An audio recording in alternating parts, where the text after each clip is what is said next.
पुरानी स्कूटी पर army captain Radhika Singh अपनी मां शांति देवी को लेकर घर के लिए जरूरी सामान लेने जा रही थी और उसकी बड़ी बहन अंजलि सिंह इसी शहर की डिस्ट्रिक्ट मजिस्ट्रेट यानी डीएम थी। उसकी मां के चेहरे पर खुशी और गर्व दोनों साफ दिख रहे थे, क्योंकि उसकी मां शांति देवी ने अकेले ही अपनी दोनों बेटियों को पाल पोस कर इस लायक बनाया था और उसकी बड़ी बेटी अंजलि को काम की वजह से घर आने का वक्त कम ही मिलता था। जैसे ही उनकी स्कूटी शहर के बाहरी इलाके की तरफ मुड़ी, आगे सड़क पर एक पुलिस बैरियर लगा हुआ था। जीप के बोनट पर पैर फैलाए, मूंछों पर ताव देता इंस्पेक्टर विक्रम राठौर बैठा था और रोड पर दो हवलदार सुरेश और रमेश लाठियां पटकते हुए आने जाने वालों का चालान काट रहे थे और उनसे जबरदस्ती पैसे वसूल कर रहे थे।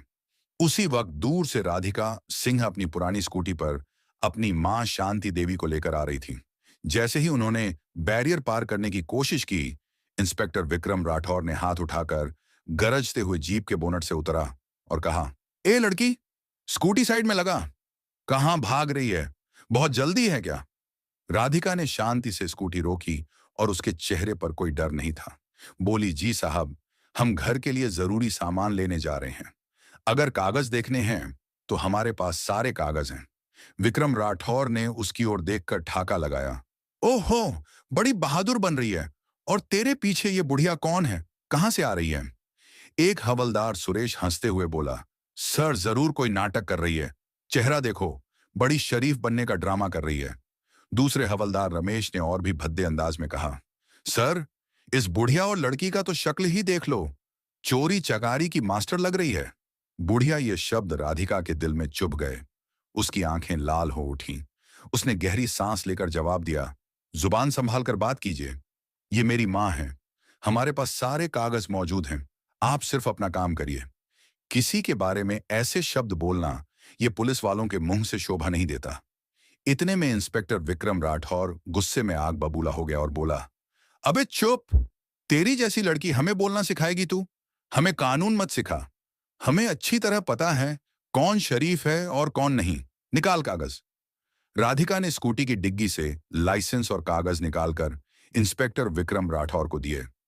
विक्रम राठौर ने कागजों को बिना देखे हवा में उछाल दिया और गुर्राया, अबे मूर्ख लड़की, हमें उल्लू बना रही है। नकली कागज दिखाकर सोच रही है कि ऐसे ही निकल जाएगी। हमसे चालाकी कर रही है। राधिका को गुस्सा आ गया और बोली, सर, हमारे चालान ही काट लीजिए। इस तरह से हमारे साथ बदतमीजी मत करिए। उसी वक्त से हमारा समय और दिमाग दोनों खराब किए हुए हैं। इससे अच्छा तो हमारा चालान ही काट लीजिए। हम चालान ही भर देंगे।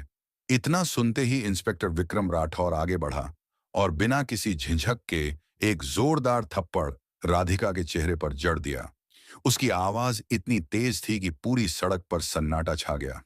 राधिका का सिर झटक गया। आंखों में आंसू तैर गए। एक आर्मी ऑफिसर जिसने सीमा पर दुश्मनों की गोलियों का सामना किया था, आज अपने ही शहर में वर्दी पहने गुंडों के हाथों अपमानित हो रही थी। उसकी मां शांति देवी चीख पड़ी और आगे बढ़कर बोली, अरे मेरी बच्ची को क्यों मारा तुमने? अरे भगवान से तो डरो। विक्रम राठौर ने उन्हें धक्का देते हुए चिल्लाया, चुप बुढ़िया, ज्यादा बोलेगी तो तुझे भी ऐसे ही थप्पड़ मिल जाएगा। हवलदार सुरेश और रमेश दोनों शैतानी हंसी हंसते हुए बोले, हाँ हाँ, बड़ी तेज बन रही थी देखो। सारी तेजी निकल गई। अब राधिका का खून खौल उठा। उसका हाथ थप्पड़ का जवाब देने के लिए उठा, पर फिर वहीं रुक गया। वह जानती थी कि अगर उसने इन गुंडों पर हाथ उठाया तो मामला और बिगड़ जाएगा। उसकी आंखें अंगारों की तरह जल रही थीं, पर होंठ बंद थे। इंस्पेक्टर विक्रम राठौर चिल्लाते हुए बोला, इन दोनों को गाड़ी के अंदर ठूंसो और ले चलो थाने। वहां हम बताएंगे कि पुलिस की पावर क्या होती है। गुंडों की तरह तीनों पुलिसकर्मी उन्हें धक्के देकर जीप में ठूंसने लगे। सड़क पर तमाशा देखने वालों की भीड़ जमा हो गई थी। कुछ लोग मोबाइल निकालकर वीडियो बना रहे थे, पर किसी की हिम्मत नहीं हुई कि आगे बढ़कर बोल सके। इसी भीड़ में एक नौजवान लड़का चुपचाप पूरी घटना रिकॉर्ड कर रहा था। उसे अंदाजा भी नहीं था कि उसका यह वीडियो आने वाले वक्त में पुलिस की गुंडागर्दी के खिलाफ तूफान खड़ा करने वाला है। जीप में राधिका अपनी मां को सीने से लगाए बैठी थी। शांति देवी रो रही थी और बेटी के चेहरे पर पड़े थप्पड़ के निशान देखकर सिसक रही थी। राधिका की आंखें आसमान की तरफ टिक गईं। चेहरे पर खामोशी थी, लेकिन दिल में एक आग जल चुकी थी।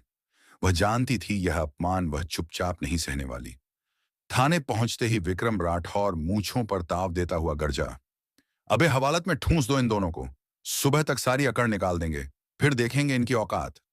हवलदार सुरेश और रमेश ने धक्के मारकर मां बेटी को एक बदबूदार कोठरी में बंद कर दिया। दरवाजा बंद होते ही कोठरी की दीवारों में उनकी सिसकियों की गूंज गूंजने लगी। लेकिन इन पुलिस वालों को इस बात का पता नहीं था कि बाहर एक ऐसा तूफान था जिसकी कान में थोड़ी सी भी भनक लग गई तो उसके चपेट में थाने समेत इनकी पूरी जिंदगी को तबाह कर देने वाली थी। उसकी मां शांति देवी ने रोते हुए कहा, बिटिया ये लोग हमें कहां बंद कर दिए, अब क्या होगा। राधिका ने अपनी मां को गले से लगा लिया। उसकी अपनी आंखों में भी आंसू थे, लेकिन आवाज में फौलाद जैसी मजबूती थी। मां तुम चिंता मत करो, मैं हूं ना, बस थोड़ी देर की बात है, सब ठीक हो जाएगा। थाने में एक चाय वाला लड़का जो अक्सर डीएम ऑफिस भी चाय देने जाता था, उसने राधिका को पहचान लिया। वह कांप गया, अरे ये तो आर्मी वाली मैडम है, डीएम साहिबा की छोटी बहन।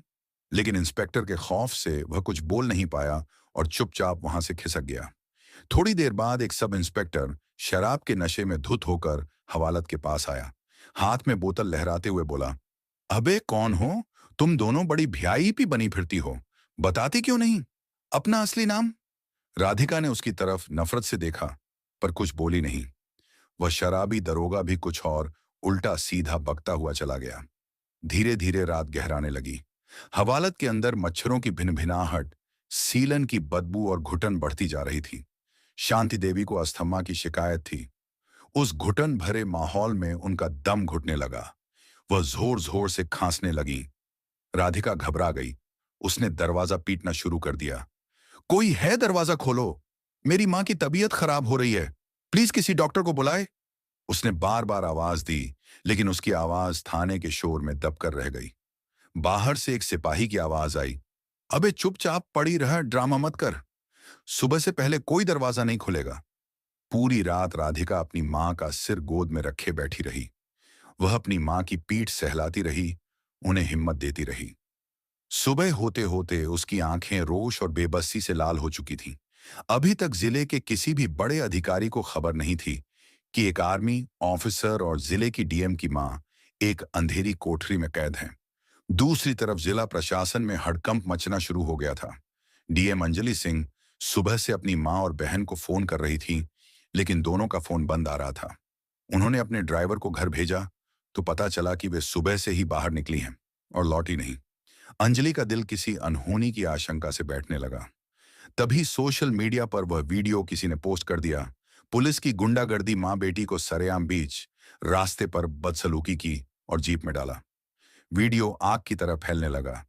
लोग पुलिस के खिलाफ गुस्से भरे कमेंट्स कर रहे थे। यही वीडियो व्हाट्सएप ग्रुप्स के जरिए घूमता हुआ डीएम अंजलि सिंह के पीए के पास पहुंचा। उसने वीडियो देखा और उसके पैरों तले जमीन खिसक गई। उसने कांपते हाथों से डीएम मैडम के केबिन का दरवाजा खटखटाया। अंजलि उस वक्त एक जरूरी मीटिंग में थी। उसने इशारे से पीए को रुकने को कहा, लेकिन पीए की आंखों में जो घबराहट थी उसे देखकर अंजलि ने मीटिंग रोक दी और उसके पास वाले कमरे में गई और बोली, क्या बात है विकास, सब ठीक तो है। विकास ने लड़खड़ाती आवाज में कहा, मैडम एक वीडियो है। अंजलि ने फोन हाथ में लिया और वीडियो प्ले किया। जैसे जैसे वीडियो आगे बढ़ा, अंजलि के चेहरे का रंग बदलने लगा। उसकी शांत आंखों में पहले हैरानी, फिर गुस्सा और फिर एक भयानक तूफान उभर आया। जब उसने इंस्पेक्टर विक्रम राठौर को अपनी फौजी बहन राधिका के गाल पर थप्पड़ मारते देखा तो उसके हाथ कांपने लगे। फोन उसके हाथ से छूटते छूटते बचा। उसकी मां, उसकी प्यारी मां, जिसे उसने कभी ऊंची आवाज में बात तक नहीं की थी, सड़क पर गिड़गिड़ा रही थी। और उसकी छोटी बहन, उसकी लाडली राधिका, जो देश की शान थी, आज सड़क पर बेबस खड़ी थी। अंजलि की आंखों में आंसू भर आए, लेकिन उसने फौरन खुद को संभाला। वह एक डीएम थी। उसे इस वक्त भावनाओं में बहने का कोई हक नहीं था। उसके अंदर की बेटी और बहन तड़प रही थी, लेकिन उसके अंदर का अफसर जाग चुका था। उसने अपने दांत भींच लिए। उसकी सांसें तेज हो गई थीं। उसने मीटिंग में मौजूद अफसरों से कहा, यह मीटिंग यहीं खत्म होती है, आप सब जा सकते हैं। सबके जाने के बाद उसने अपने पीए से कहा, विकास, पता लगाओ ये किस थाने का मामला है और मेरी माँ और बहन इस वक्त कहाँ हैं। मुझे हर एक मिनट की रिपोर्ट चाहिए। उसकी आवाज में जो ठंडक और गुस्सा था, उसे सुनकर पीए